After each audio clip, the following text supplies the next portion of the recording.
Assalamualaikum warahmatullahi wabarakatuh. Di video ini kita akan membahas langkah-langkah untuk menginput jurnal penyesuaian PT Adil Sejahtera di Accurate. Tanpa berlama-lama, mari kita lihat bukti memorial yang pertama dari PT Adil Sejahtera. Di bukti memorial yang pertama ini terdapat penyesuaian dengan nomor bukti BM121. Untuk menginput jurnal penyesuaian pada aplikasi Accurate, kita perlu masuk di bagian buku besar, lalu bukti jurnal umum. Lalu kita dapat mengisi kolom nomor bukti dan tanggal sesuai pada bukti memorial.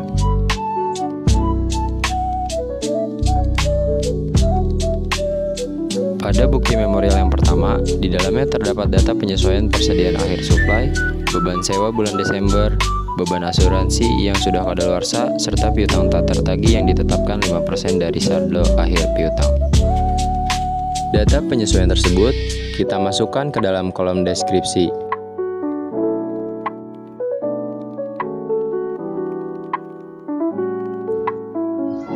Jurnal yang pertama yaitu Jurnal Penyesuaian Persediaan Akhir Suplai. Jurnalnya Supply Expense di debit dan Supply di kredit. Pada bukti memorial 12.1 terdapat persediaan akhir suplai senilai 4 juta. Selanjutnya, untuk menemukan Supply Expense dan Supply, kita perlu membuka daftar laporan. Selanjutnya kita pilih neraca saldo klasik.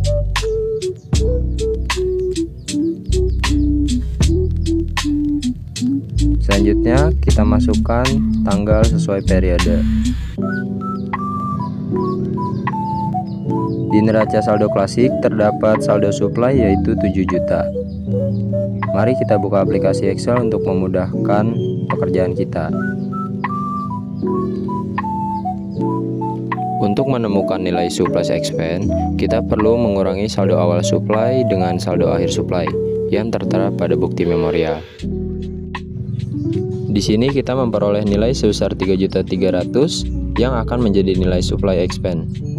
Selanjutnya kita masukkan ke dalam jurnal penyesuaian.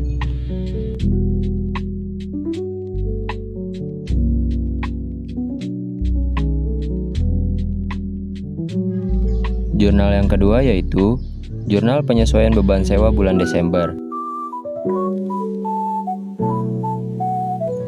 Jurnalnya yaitu rent expense di debit dan prepaid rent di kredit sebesar 1.500.000 seperti yang tertera pada BM121.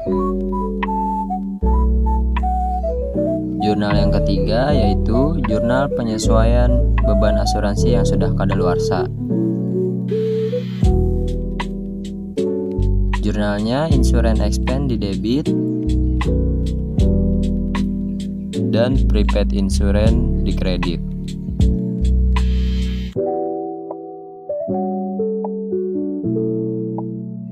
Nilainya yaitu sebesar 2.500.000 seperti yang tertera pada BM121.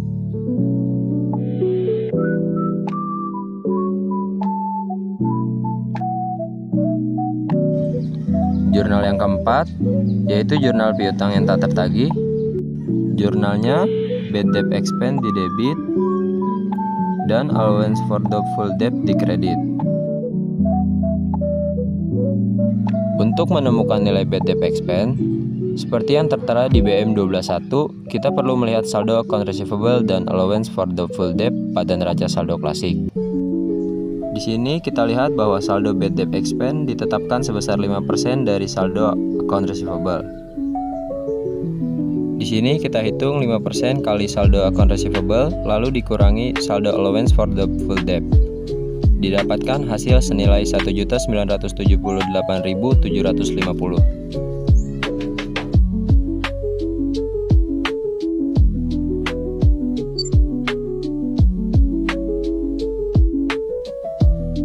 Baik, untuk soal yang kedua yaitu ada rekening koran dari Bank BCA KCP, yaitu pendapatan jasa giro dan juga beban administrasi bank.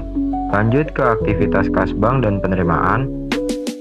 Kita ganti depositonya itu menjadi cash in bank. Voucher numbernya juga kita ganti BM1221. Tanggalnya juga kita ganti sesuai dengan yang ada di BM122. Memonya kita ambil dari soal pendapatan jasa giro. Untuk akunnya yaitu interest income sebesar 1.500.000. Amountnya juga jangan lupa diisi sebesar 1.500.000. Kalau sudah, simpan dan tutup. Lanjut aktivitas kedua yaitu pembayaran. Sama seperti tadi, Petronnya kita ganti menjadi cash in bank. Voucher numbernya juga kita ganti menjadi BM1222. Tanggalnya juga kita ganti sesuai dengan yang ada di BM122. Untuk memonya juga kita ambil dari soal, yaitu pembayaran beban administrasi bank.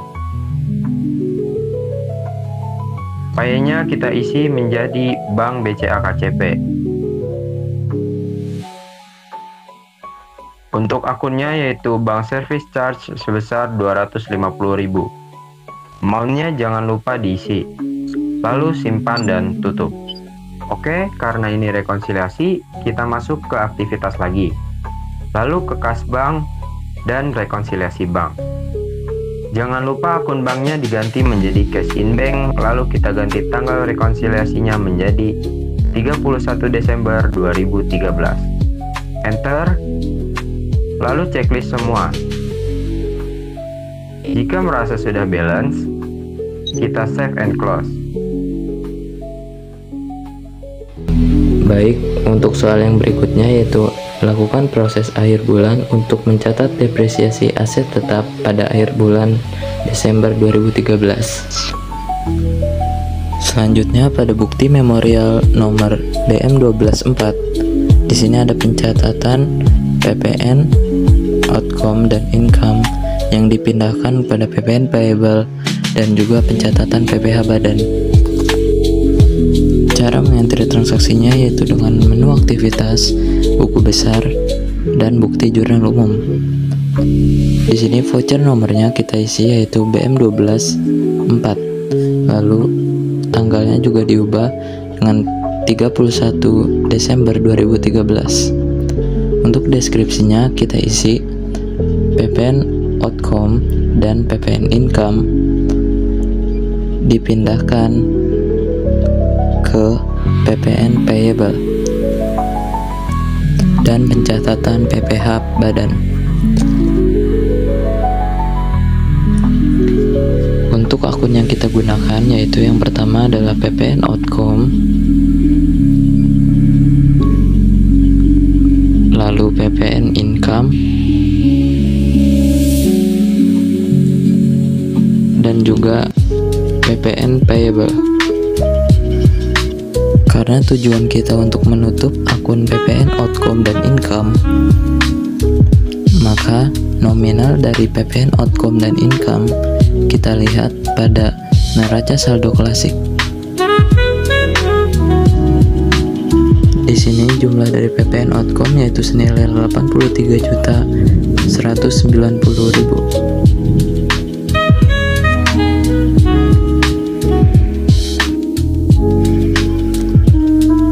Dan jumlah dari PPN outcome yaitu senilai 59.680.000. Di sini nilai dari PPN payable yaitu dengan menselisihkan dari PPN outcome dan income.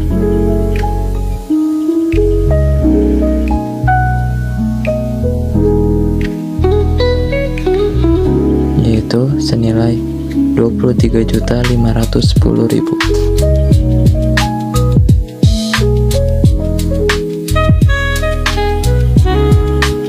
Baik, selanjutnya yaitu untuk jurnal PPh badan, yaitu income tax expense di debit dan income tax payable di kredit. Untuk menentukan nilai income tax expense, kita perlu mengalihkan laba setelah direkonsiliasi fiskal dengan tarif PPh badan. Untuk melakukan rekonsiliasi fiskal, kita perlu mengecek laporan laba rugi dari tanggal 1 Desember 2013 hingga tanggal 31 Desember 2013.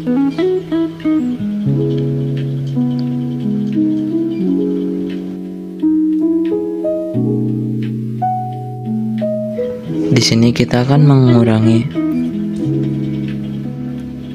total pendapatan dikurang dengan total dari HPP untuk mendapatkan laba kotor.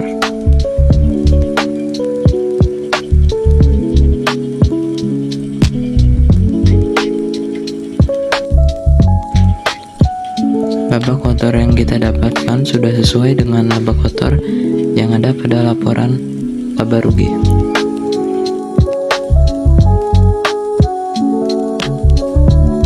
Lalu kita masukkan akun-akun yang akan direkonsiliasi fiskal. Yang pertama di sini ada akun maintenance and repair. Pada laporan laba rugi terdapat saldo 750.000. Namun hanya diakui 50% dari saldonya.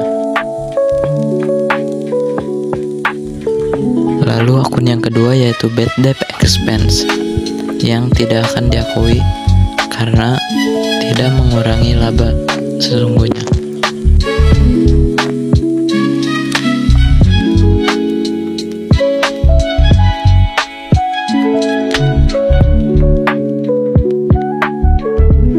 Setelah itu diperoleh hasil bahwa total beban operasi yang terjadi adalah sebesar 13.545.000. Akun yang direkonsiliasi selanjutnya yaitu adalah interest income. Karena interest income tidak diakui, maka total beban dan pendapatan lain-lain yaitu senilai 13.750.000.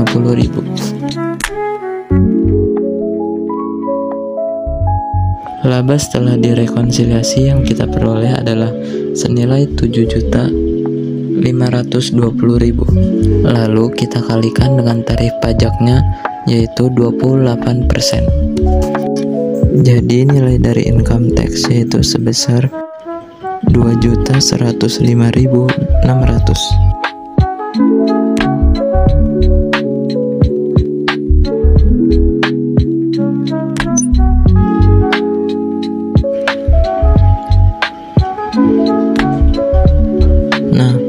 Selanjutnya, kita akan melakukan proses akhir bulan untuk mencatat depresiasi aset tetap.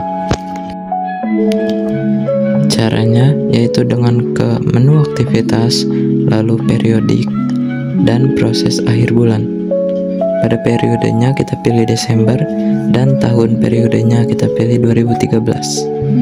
Lalu klik OK dan proses akhir bulan telah selesai. Sekian, proses entry jurnal telah selesai. Lalu dilanjutkan dengan proses untuk mencetak laporan. Untuk menyimpan laporan-laporan, yang pertama kita masuk ke daftar laporan, lalu pilih laporan yang ingin kita simpan, lalu masukkan tanggal periodenya,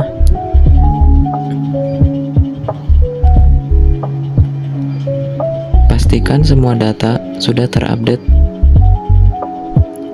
lalu klik simpan, pilih bentuk file yang ingin disimpan, lalu klik OK, dan pilih tempat penyimpanan kita.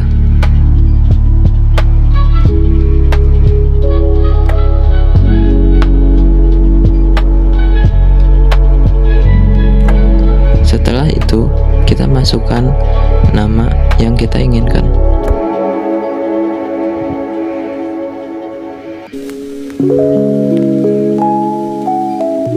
Lalu klik save. Yang tadi adalah contoh saya saat menyimpan keseluruhan jurnal. Selanjutnya di sini saya akan menyimpan laporan laba rugi standar. Sama seperti sebelumnya, yaitu klik simpan, pilih file yang diinginkan yaitu PDF. Lalu pastikan tempat penyimpanannya sudah benar. Lalu kita ubah namanya. Pastikan juga format nama sesuai dengan format yang seharusnya.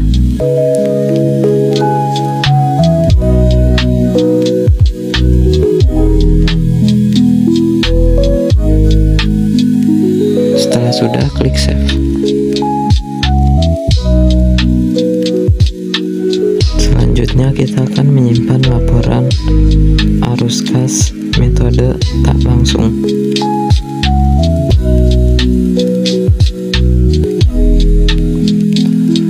Masukkan tanggal periode,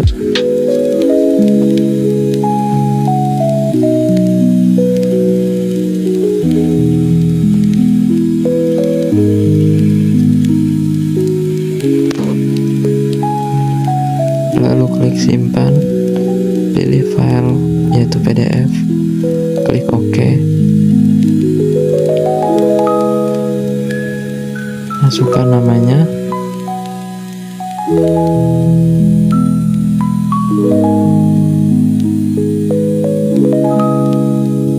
dan klik save. Selanjutnya laporan laba ditahan.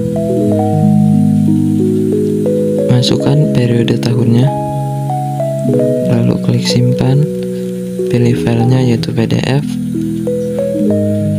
ubah namanya,